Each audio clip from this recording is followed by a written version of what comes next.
Guys welcome back to my channel Bharti's vlog. तो आज हम लोग अहमदाबाद में थे, कल आपको मैंने बताया था। और अब हम लोग थोड़ा सा आगे और उसके जा रहे हैं बहुत ही स्पेशल काम करने। तो उसके बारे में मैं आगे बताऊंगी आपको। अगर मेरा व्लॉग पसंद आए तो please like share and subscribe. Thank you. तो हम लोग निकल गए थे, आप देख सकते हैं। हम लोग सुबह सुबह का टाइम था, हमारी फ़्लाइट थी एक्चुअली में अहमदाबाद टू पटना।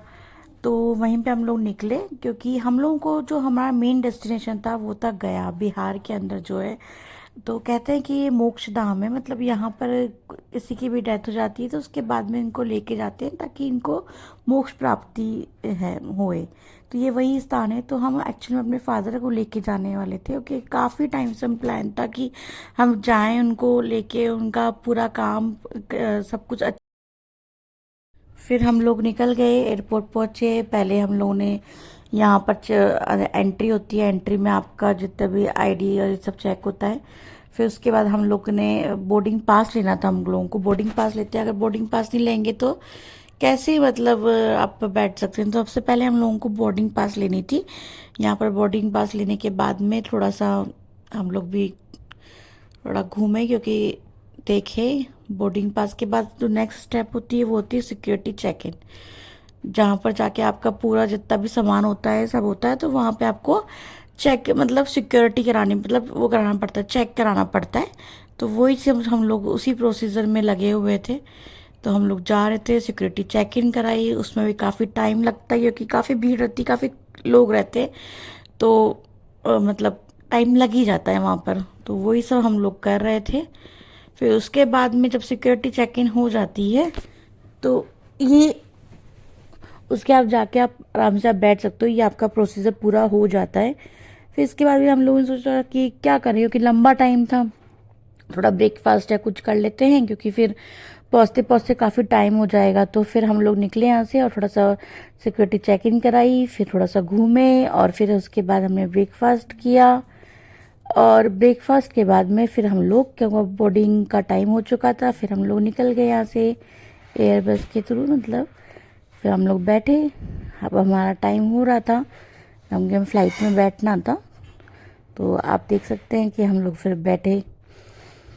ये काम करते करते मतलब काफ़ी टाइम हो जाता है। और यहाँ पे पहले तो 2 घंटे पहले आओ, क्योंकि उसके पहले सब चीज़ें प्रोसीजर होता है, तो उसमें काफ़ी टाइम लग जाता है। तो ये सब इनके रहता है रूल्स एंड रेगुलेशन से। और फिर हम लोग बैठे, उसके बाद में फिर हम बैठे आराम से, देख सकते हैं हम लोग। चले हम लोग अंदर अपनी जगह पे, हम लोग बैठ गए थे। बैठने के बाद में थोड़ा टाइम बाद हमारा जो प्लान जो था, फ्लाइट थी, वो जो हमारी फ्लाइट थी वो टेक ऑफ होने वाली थी, चलने वाली थी।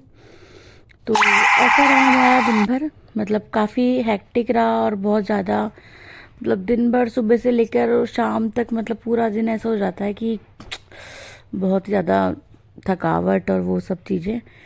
और कम से कम 1 घंटा 1 आवर 40 मिनट्स अबाउट कुछ समथिंग होगा हम लोगों का टाइमिंग। फिर उसके बाद हम लोग पहुंच गए थे अपनी जगह पे, जो हमारा डेस्टिनेशन था। अब आप देख सकते हैं डेस्टिनेशन हमारा क्या है। मतलब इतने टाइम बाद हमने सोचा था ये सब प्लान किया था, बट पॉसिबल ही नहीं हो पा रहा था, कुछ ना कुछ चीज़ें चल रही थी। आखिर में वो दिन आ ही गया जब हम लोगों ने प्लान करा और सब चीज़ें थोड़ा सा करी और पहुंच गए हम अपने डेस्टिनेशन। अभी पूरी तरह से डेस्टिनेशन नहीं पहुंचे, क्योंकि अभी हम पहुंचे सिर्फ पटना। अब पटना से गया का डिस्टेंस भी बहुत ज़्यादा है, थोड़ा सा मतलब आई थिंक 112 ऐसे 112 किलोमीटर कुछ समथिंग है। तो यहाँ से हम लोग एयरपोर्ट से निकल गए। निकलने के बाद में इतनी थक गए थे, मतलब बहुत ज़्यादा थक